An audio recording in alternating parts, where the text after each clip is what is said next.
ನೋಡಿ 14 ದಿನ ಅನ್ನೋದು 14 ದಿನಗಳಿಗಿಂತ ಹೆಚ್ಚು ಆರೋಪಿಗಳನ್ನ ಯಾವ ಆರೋಪಿಗಳನ್ನು ಕೂಡ ಕೇಸಿನ ಒಂದು ನ್ಯಾಯಾಂಗ ಬಂಧನವನ್ನ ವಿಸ್ತೃತಗೊಳಿಸಲಿಕ್ಕೆ ಸಾಧ್ಯ ಇಲ್ಲ. ಸರ್ ನ್ಯೂಸ್ ಕ್ಲಿಕ್ ಮಾಲೀಕ ಸರ್ ಇವಾಗ ಆರೋಪಿಗಳನ್ನ ಬೇರೆ ಬೇರೆ ಆದ್ರೆ ಈ ಕೇಸಲ್ಲಿ ಡಿಜಿಟಲ್ ಎವಿಡೆನ್ಸಸ್ ಗಳಿದೆ.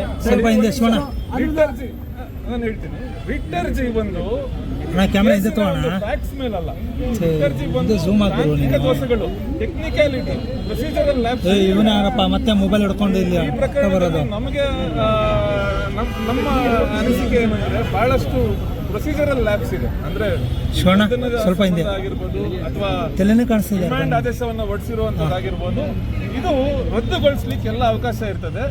ನಾವು ಜಾಮೀನು ಅರ್ಜಿಯನ್ನ ಸಲ್ಲಿಸದೆ ಕೂಡ ಆರೋಪಿಗಳನ್ನ ಬಂಧನದಿಂದ ಮುಕ್ತಗೊಳಿಸಲು ಎಲ್ಲ ಒಂದು ಅವಕಾಶ ಇರ್ತದೆ. ಆರೋಪಿಗಳನ್ನ ಬೇರೆ ಬೇರೆ ಜೈಲಲ್ಲಿ ಇಡಬೇಕು ಅಂತ ಮನವಿ ಕೂಡ ಸಲ್ಲಿಕೆ ಮಾಡಿದ್ರು. ನಾನು ಕರ್ನಾಟಕ ಉಚ್ಚ ನ್ಯಾಯಾಲಯದಲ್ಲಿ ನಾನು ಇದ್ದದ್ರಿಂದ ನನ್ನ ಸಹಪಾಠಿಗಳು ಹೇಳಿದ ಪ್ರಕಾರ ಒಂದು ಅರ್ಜಿಯನ್ನ ಸಲ್ಲಿಸಿದ್ದಾರೆ. ತುಮಕೂರು ಜೈಲಿನಲ್ಲಿ ಕೆಲವೊಂದಷ್ಟು ಆರೋಪಿಗಳನ್ನ ಅವರ ನಿಲ್ಲಿಸುವಂತೆ ಒಂದು ಮನವಿಯನ್ನ ಕೊಟ್ಟಿದ್ದಾರೆ, ಅವ್ರನ್ನ ಇರಿಸುವಂತೆ. ಅದಕ್ಕೆ ಸೋಮವಾರ ನ್ಯಾಯಾಧೀಶರು ಆ ನಿಟ್ಟಿನಲ್ಲಿ ವಿಚಾರಣೆ ನಡೆಸೋರಿದ್ದಾರೆ ಅಂತ ಮಾಹಿತಿ ಇದೆ.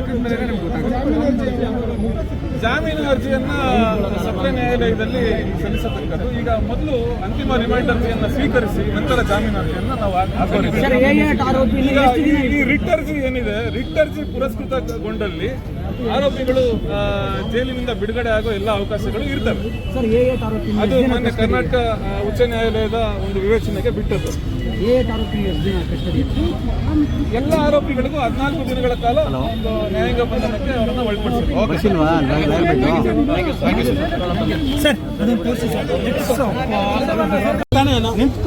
ಅಲ್ಲ ನೀನು ಹಂಗೆ ಮಾಡಿ ನಿಂತಿರೋನ್ನ ಬಂದು ಇದು ಮಾಡ್ಬೇಕು. ಅಯ್ಯೋ ಹಿಂಗ್ ಮಾಡ್ತಿದ್ರ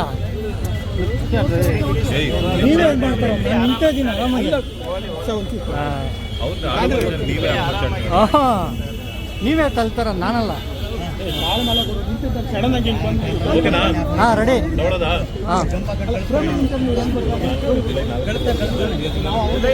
ಇವತ್ತು ದರ್ಶನವನ್ನ ಮತ್ತು 3 ಜನನ ಹಾಜರುಪಡಿಸಿದ್ರು. ಅವರು ಎರಡು ಮೊದಲನೇದಾಗಿ ಒಂದು ಅವ್ರನ್ನ ಜುಡಿಷಿಯಲ್ ಕಸ್ಟಡಿಗೆ ಕೊಡುವಂಥ ವಿಚಾರದಲ್ಲಿ ಅವರಿಗೆ ಅಭ್ಯಂತರ ಮಾಡಿದರೆ ಜುಡಿಷಿಯಲ್ ಕಸ್ಟಡಿಗೆ ಕೊಡ್ಬೋದು ಅಂತ ಏನು ಹೇಳಿಕೆ ಕೊಟ್ಟರು.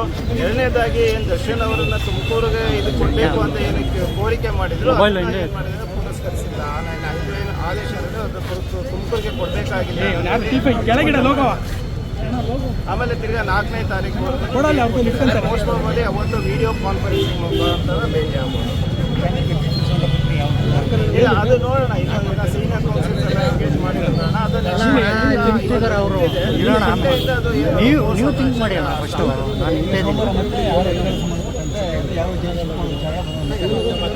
ಇಲ್ಲ ಇವಾಗ ಆಲ್ರೆಡಿ ಜುಡಿಷಿಯಲ್ ಕಸ್ಟಡಿಗೆ ಕೊಟ್ಟಿರುವಂಥದ್ದು. ಇನ್ನೇನು ಅವರೇನು ಮತ್ತೆ ತಗೊಳ್ಳುವಂಥದ್ದು ನೆಸೆಸಿಟಿ ಬರಲ್ಲ. ಆಲ್ಮೋಸ್ಟ್ ಇನ್ನು 12 ದಿವಸ ಆಗಿರೋ ಕಾರಣ ಇನ್ವೆಸ್ಟಿಗೇಷನ್ ಪಾರ್ಟ್ ಏನಿದೆ ಕಂಪ್ಲೀಟ್ ಸರ್. ಅವ್ರ ಮನೆಯಲ್ಲಿ ಯಾರನ್ನ ಕಾಂಟ್ಯಾಕ್ಟ್ ಮಾಡಿದ್ರೆ ಸರ್? ಅಲ್ಲ, ಅವ್ರ ಮನೆಯವರು ಎಲ್ಲರೂ ಕಾಂಟ್ಯಾಕ್ಟ್ ಇದ್ದಾರೆ. ಅವರು ಡ್ಯೂ ಕೋರ್ಸ್ ಆಫ್ ನೆಕ್ಸ್ಟ್ ಏನಾಗುತ್ತೆ, ಬೇಲ್ಗೆ ಏನೇನು ಮಾಡಬೇಕು ಅಂತ ಹೇಳಿ ಅವರು ಒಳ್ಳೆ ಚರ್ಚೆ ಮಾಡಿ ಮುಂದಿನ ದಿನಗಳಲ್ಲಿ ನಾವು ಫೈಲ್ ಮಾಡ್ತೀವಿ. Thank you sir. ಸರ್